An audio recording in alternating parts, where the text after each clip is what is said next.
All right, Dr. Jordan Shallow and I are back, you guys. This is the third video of a 4-part series trying to help you guys squat better. We've addressed the ankles. We worked our way up to the knees. We are now into the hips. And I want to kick this off with you addressing what I hear a lot of, which is everybody squats differently. We all have different femurs. We have all different what's your Who are these spider people that have like these? You're 6'3", 6'4", Yeah. right? And you can sit in an astrogast squat with the knees forward. Right. So it's like I really think we can outfunction our structure if we really put explain that. What do you mean by that? So I mean, there's a lot of people, we're not going to name names, that'll go out there and blame their maybe less than ideal squat on their morphology, right? But we can outfunction our structure if given the requisite tools and sort of the know-how and the diligence to actually do So that. in simpler terms, there's a lot of people that put out videos and content out there regarding how to squat properly, Yeah. but they address more that we're all so unique, so everyone's squat's gonna look so different, so that's the reason why my chest falls so forward and I can only go down to 90 degrees. Exactly. But really, what you are doing is you're crutching some issues that you probably have that you haven't addressed, right? Exactly, and I think crutching is a good word, because you're going to end up in crutches if you keep squatting like that. Because it's just, if these people had these underlying morphology limitations, it would manifest itself in like just simple gait cycles, simple walking around. But I think it's true, everyone's built different, everyone's a special snowflake, but I think at the end of the day, we can outfunction our structure. I think hips is kind of where the squat lives and dies for a lot of people, and it's where they sort of use it as a crutch or as a scapegoat or as an explanation of why they squat the way they do, without addressing how they could potentially change their function to overcome their structure. I like the snowflake analogy because it's kind of like that, because there is every snowflake is uniquely different. Yeah. But the difference in it's so tiny, right? That it's so that our squat shouldn't look that different. Like you shouldn't look at 5 different people's squats and they look completely different. Sure, maybe this guy's a little bit more externally rotated. Maybe this guy looks a little bit more of a chest forward based off of how his torso length, but it shouldn't look night and day difference. Yeah, and I think the squats that are more continuous, because I mean, we do have to appease the overlords of gravity when we squat, right? So no one's morphology should lead them or pitch them into a position that's going to be potentially harmful under heavier loads. So let's talk about the hips. What are we looking for? I mean, out of the gate, what I want to address,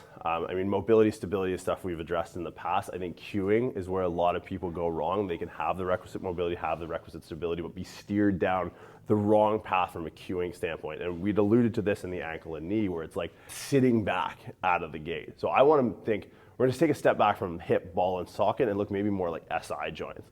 What we see a lot with this parallel shin squat is this anteroversion of the pelvis first. Now, to understand sort of potential hip pathology when squatting, we need to understand the SI joint and how it works, right? So you're gonna see me do this a lot when we return to the SI. So we got an ilium on either side, right? So this is gonna house that femur head. So in here, that femur goes in and makes the femoral acetabular joint. And then around the back, so we think we got a wing on either side, and then we have a sacrum down the middle, right? So we'll have you turn around. Yeah, so when I address Adam's pelvis, what I'm gonna do is, here's one ilium, here's the other, and then here's the sacrum down the middle. So when we walk, right? So when I'm in a position like this, my pelvis looks like this, right? So this ilium is anteroverted to allow for extension of the hip. So let's do that to both sides.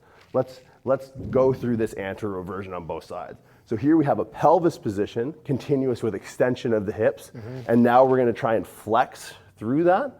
The idea is to load hip flexion, but we're putting our pelvis to set a trajectory for hip extension. So what that does, the SI joint sprain, which there's a lot of squatting styles that are more prone to this, it's because we're taking our ilium on one side, we're putting it through an extension moment, and then we're having our sacrum.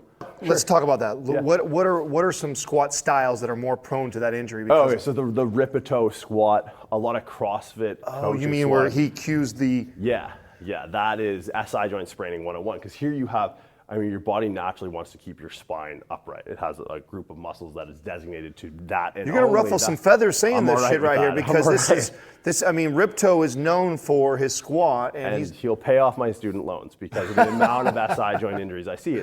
It's just discontinuous with pelvic biomechanics, where it's like the ilium if we're anteroverted, the ilium is in a position where it's shearing on the sacrum, which is an extension of the spine. Okay. Right? So we basically have this happening under heavy load.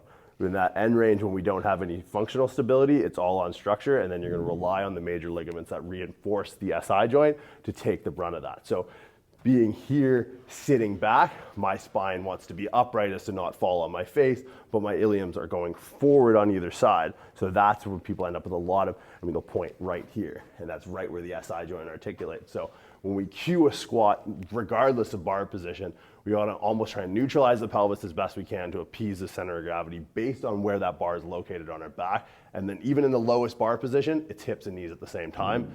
Higher bar positions in the front squat into counterbalance. You want to break later and later the further you are back. So in my low bar squat, I'm knees forward first, and then I start to sit back as I open up in the hips. And I, good thoracic spine extension, good ankle mobility, I can get into that position. But even guys with less mobility at each of those joints, quads and back at the same time, right? And not here.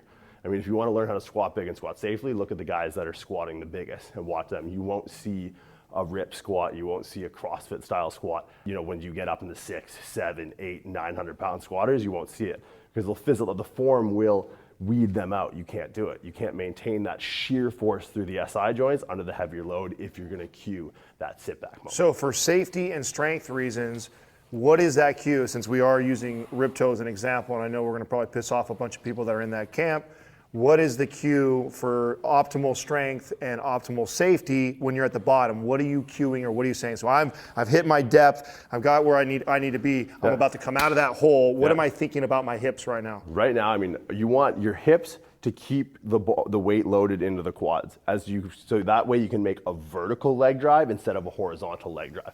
So if your hips get weak, we're in that bottom position. Say we don't have enough hip strength. We're going to create, because we're loaded into the quads from how we descended into the knees, we're going to create a horizontal leg drive rather than a vertical leg drive.